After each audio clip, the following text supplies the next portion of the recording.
Welcome to Sri Shakti 777 YouTube channel. Use of get in 10 ways. ఈ వీడియోలో మీరు get అనే పదాన్ని 10 రకాలుగా ఎలా వాడాలో నేర్చుకోబోతున్నారు. ఈ ఛానల్ని మీరు కొత్తగా చూసినట్లయితే ఇలాంటి మరిన్ని వీడియోస్ మీకు కావాలనుకుంటే తప్పకుండా ఛానల్ని సబ్స్క్రైబ్ చేసుకోండి. ఈ వీడియో మీకు నచ్చినట్లయితే తప్పకుండా లైక్ చేయండి. ఓకే, గెట్ అనే పదాన్ని మొదటి రకం చూసినట్లయితే రిసీవ్ అండి.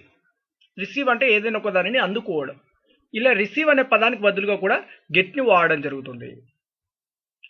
I got some books from my friend.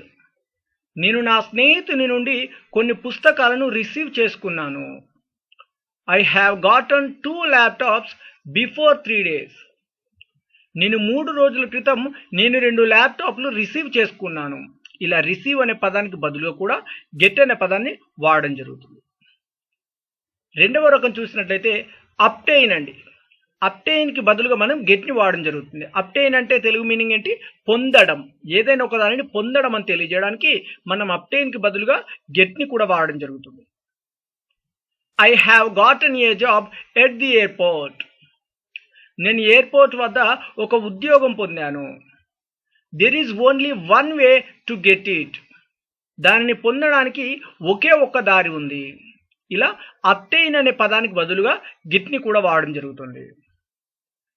మూడవ రకం చూసినట్లయితే బై అనే పదానికి బదులుగా మనం గెట్ని వాడడం జరుగుతుంది.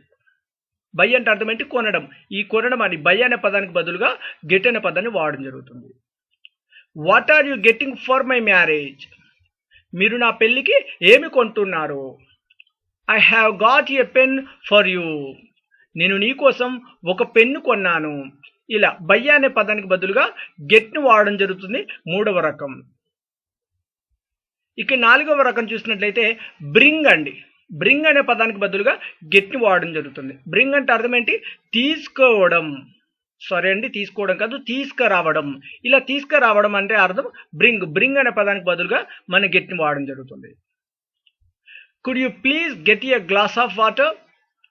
దయచేసి మీరు ఒక గ్లాస్ నీళ్లు తీసుకురాగలరా అండి. Can I get you something to eat. నేను మీకు తినడానికి ఏది అయినా తీసుకురమ్మంటారా అండి. ఇలా బ్రింగ్ అనే పదానికి అర్థం ఏంటంటే తీసుకురావడం. ఇలా బ్రింగ్ అనే పదానికి బదులుగా మనం గెట్ని వాడడం జరుగుతుంది. నాలుగవ రకం. ఇక ఐదవ రకం చూసినట్లయితే గెట్ అనే పదాన్ని రీచ్ ఏ ప్లేస్. రీచ్ ఏ ప్లేస్ అని అంటే రీచ్ అంటే ఏదైనా ఒక గమ్యాన్ని చేరుకోవడం. ఇలా రీచ్ అనే పదానికి బదులుగా కూడా మనం గెట్ని వాడడం జరుగుతుంది. I did get to my home morning at 5 o'clock. నేను మా ఇంటికి ఉదయం 5 గంటలకు చేరుకున్నాను. When will you get there. మీరు అక్కడికి ఎప్పుడు చేరుకుంటారు. ఇలా రీచ్ అనే పదానికి బదులుగా గెట్ని వాడడం జరుగుతుంది. గెట్కి పాస్ట్ టెన్స్ ఏంటి? Verb to got. వర్బ్ 3 ఏంటి? గాటన్. గాటన్ వస్తుంది, గాట్ కూడా రావడం జరుగుతుంది.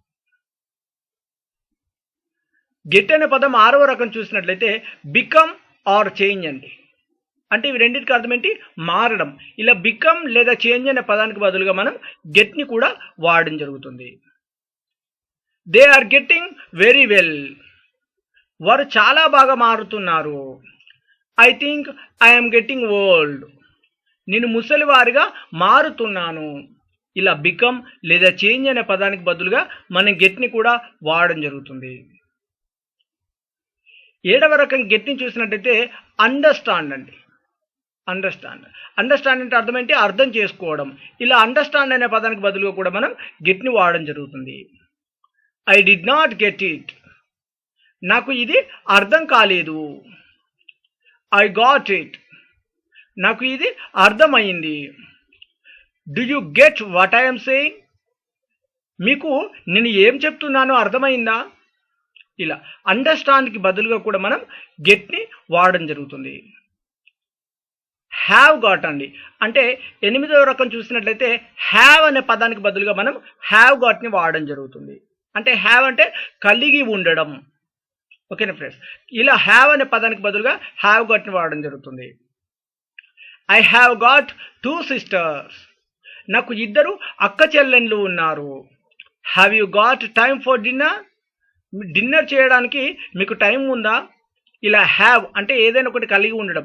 అప్పుడప్పుడు మనం అంటుంటామండి, ఒక కారు ఉంది, లేకపోతే ఇద్దరు చెల్లెలు ఉన్నారు, మీకు చిల్డ్రన్ ఉన్నారా అంటే డూ యూ హ్యావ్ చిల్డ్రన్ అని అంటుంటా కదా, హ్యావ్ యూ గాట్ చిల్డ్రన్ అని కూడా అడగడం జరుగుతుంది. ఓకేనా ఫ్రెండ్స్, ఇలా హ్యావ్కు బదులుగా హ్యావ్ గాట్ని కూడా చెప్పడం జరుగుతుంది. ఇక 9వ రకం చూసినట్టయితే హ్యావ్ టు అనే పదానికి బదులుగా హ్యావ్ గాట్ టుని వాడడం జరుగుతుంది.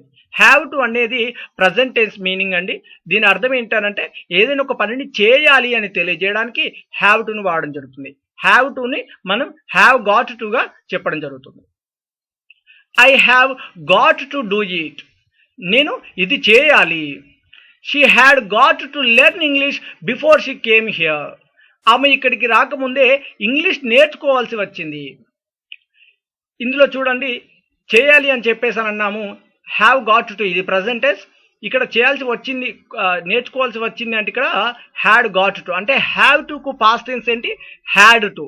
కాబట్టి హ్యాడ్ టుకి కూడా మనం బదులుగా మనం ఏం వాడచ్చు, హ్యాడ్ గాట్ టుని చెప్పడం జరుగుతుంది పాస్ట్ టెన్స్లో. ఇక 10వ రకం చూసినట్లయితే గెట్ని ఏదైనా ఒక పనిని చేపించడం అండి. అంటే వేరే వ్యక్తులతో మనం పనిని చేపించడం అనే పదాన్ని తెలియజేయడానికి వెర్బ్ 3ని వాడడం జరుగుతుంది. గెట్ ప్లస్ వెర్బ్ 3ని వాడడం జరుగుతుంది.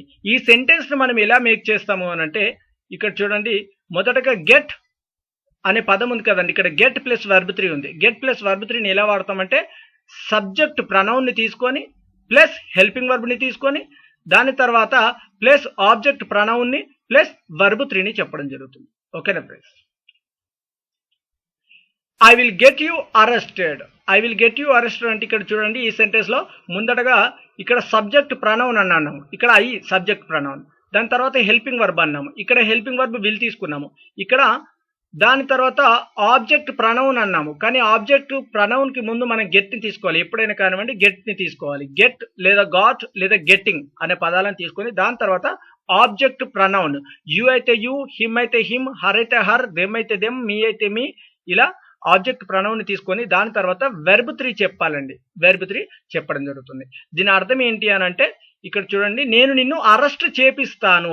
ఇలా ఎప్పుడైనా కానివ్వండి నేనే చేస్తాను అని చెప్పట్లేదండి, నేను వేరే వాళ్ళతో చేపిస్తాను. ఇలా ఏదైనా ఒక పనిని వేరే వాళ్ళతో చేపిస్తాను అని తెలియజేయడానికి గెట్ ప్లస్ వెర్బ్ 3ని వాడడం జరుగుతుంది. I will get you beaten, నేను నిన్ను కొట్టిపిస్తాను. She will get it cleaned, ఆమె దీనిని శుభ్రం చేపిస్తుంది.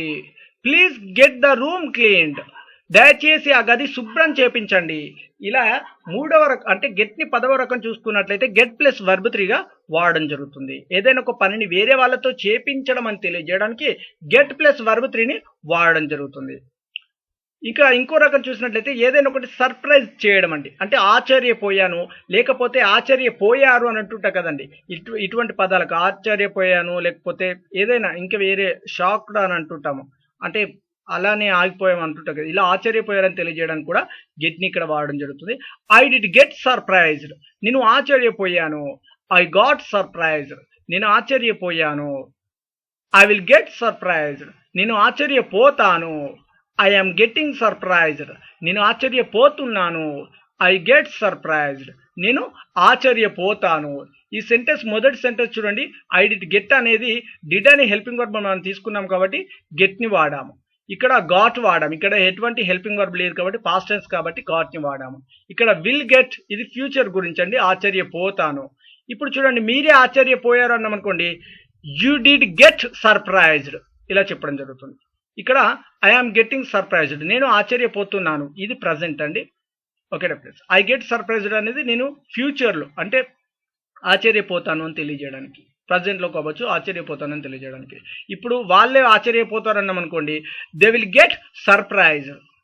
లేకపోతే ఆవిడ ఆశ్చర్యపోతుందనంటే షీ విల్ గెట్ సర్ప్రైజ్. ఇలాంటి ఎవరైనా ఒకరు ఆశ్చర్యపోతారు అని తెలియజేయడానికి ఇక్కడ మనం చెప్పడం జరుగుతుంది. Thanks for watching. Please do like and share.